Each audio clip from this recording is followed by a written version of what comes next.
I wish I bet on the Eagles to win against the Lions. 16-9 on Sunday Night Football. I don't know how to describe what they've done over the past couple of weeks. I really don't. They are one of the most, despite starting the season really slowly, they're one of the most defensively dominant teams that I have witnessed in primetime games. They are just unbelievable. Front to back. Their front seven, their secondary, they're impenetrable. And when they do give up big plays like they did to Jahmyr Gibbs in this game, they just lock down as soon as teams cross. They didn't break midfield. They didn't break. And here's the craziest part. You got the last Monday, we got the nut off, the who's got the bigger nuts battle between these teams that kept going for it on fourth down. And lo and behold, the Lions decided to say, watch this shit, and went for it 5 times and went 0 for 5, which was the craziest thing. By the way, there's this whole narrative that's been brought up with Jared Goff's inability to throw in the cold. Mm-hmm. I don't know why everyone's getting so bent out of shape over this. You look bad. I got a little bent out of shape about it. He's from California, and he started his career in L.A., and he plays in a dome. I don't know what you guys expected here. I know. It just looks bad every time, and I think it could be a problem in the playoffs. Also, are we calling it a nut off? Is that what we're calling it? Is that what we're doing? Do something about it. Doesn't feel right calling it a nut off. The Lions, 0 for 5 on fourth down, lost them that game. It simply did. And not because they should have kicked the field goal, which I like take the points. I'm a team takes the points guy. Hashtag take the points. But them not being able to get a play down on fourth down, where that's been their bread and butter of kind of just destroying teams. That was an old school. I think the Dan Campbell analysis of why he goes on fourth down is completely backwards, because all the analytics nerds are like, go for it on fourth because it'll send and you get more points and better shot at 6. Dan Campbell, I think, is doing it from the perspective of, I'm coming for your neck. I'm coming for your neck, and it will break you on defense if we convert fourth downs. It will absolutely break it. He's right, by the way. If you're on defense and it's a fourth down, you had a great stop, and then they convert, you're decimated. And that's why he does it. And the Lions that arrow was not in their quiver going 0 for 5 on fourth down. That lost them the game, is that they just couldn't get it done on that play. Because I thought Gibbs was going to get in. I thought they were going to start really rolling in the second half. They didn't. The Eagles are a tough bastard. Well, you got to play them right now. And I'll say this, they're hurting our nation. They are hurting us with these primetime games and their boring play of football. Well, they're winning, and they've got a good record. I think it's better than having to watch the slop that's on Monday night, which is Raiders versus Cowboys. Oh, this game tonight's going to be electric. Brock Bowers is going to go for 50 points. What are you talking about? I'm going to watch Ashton Genty run into the backs of his offensive line. He does that a lot. I'm going to watch Geno Smith throw one of the most inexplicable interceptions, and then I'm going to watch Dak still lose. I don't know how he's going to do it, but he's going to find a way to lose this game. Here's one thing, though, that I got to bring up here with the Eagles, though. As boring as they are, they have some of the best players in the NFL at every given position. They've got Jalen Carter at defensive tackle, top 5 defensive tackle. You got Zach Bond and now Jahad Campbell, who's emerging.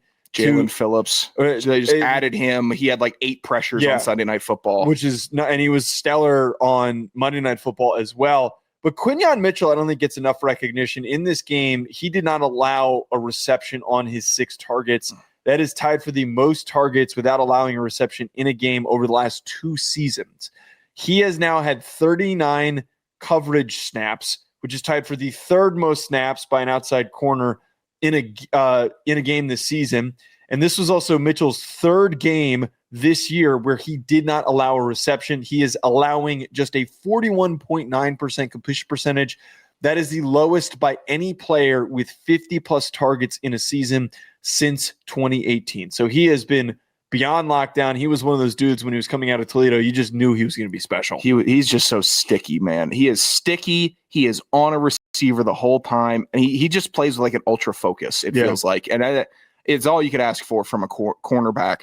Mitchell has been a stud. While we're on the Eagles note, I'm going to do something rare. I'm going to give you some credit here, pal. I haven't done this in a while. I don't really remember saying this. I say a lot of shit. I got to give you some props. I think we were talking about Offensive Player of the Year possibilities or looking at the lines for it. I think that might have been it. I like the possibility of Saquon having another great year.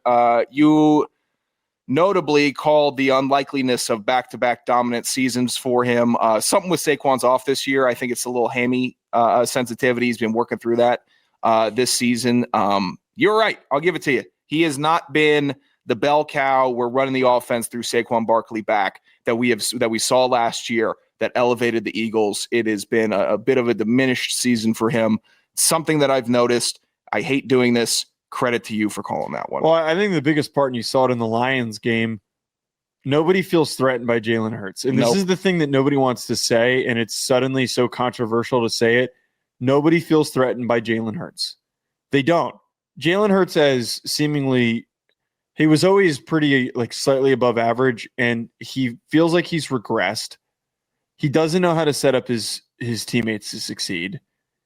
And then he's got this bubbling, he's creating drama because he can't find A.J. Brown. Yeah. It's turned into this really weird, toxic situation. I don't know why they can't throw a slant to A.J. Brown. I mean, it feels like every ball that they're throwing to A.J. Brown or Devontae Smith is like the most covered up jump ball on the sidelines. And if it's not bouncing off their hands or it's a PBU, it's sailing over their heads by about 4 to 5 yards. Like, there's got to be better routes for these guys. I know that A.J. Brown is like a receiver that you would build in a lab that can jump over everybody and strong arm them. Let me get some deep crosses. Let me get a drag route with Devonta Smith. Let me get anything that isn't just 20 yards down the field. Let's throw it up to our big guy. Like, that is not good work from the Eagles. And it feels like Jalen Hurts is always making that decision, or he's just throwing down to his check down. It's not the consistent attack vertically in chunks, work the middle of the field that it should be. And I it's so hard to be critical of him because he wins games and he doesn't hurt the team. Like that. That's one thing I'm going to say. He's not hurting the team by being their quarterback, but he's not exuding the dominance that you would hope that he would as a Super Bowl winning quarterback, as a guy with all this talent around him, a top 10 tight end, 2 top 20 wide receivers, 2 possible top 15 wide receivers, actually, and a stellar running back, a great offensive line. Like, this is the car that just about anybody in the league could drive, and we're looking at him, and he's not driving it that well. You would hope driving it like an old man. Yeah, he's driving like an old man. We're going 55 in the 65. It's a little like, hey man, you can go a little faster than that. This car wants to eat up the left lane. Yeah. It wants to eat up the left lane and swerve and go and to drive like me in the Altima this weekend. I love driving my Nissan Altima this weekend. Oh, I almost blew the speakers out of that thing. I needed to. Oh, it was so fun. But that's how he needs to be driving, not passively in the middle lane, which is what it feels like. All right, everybody, we're going to be back at Joe DeLeone, at Sanderson Radio, at Hack City Pod. We'll talk to you later. Enjoy the rest of your week.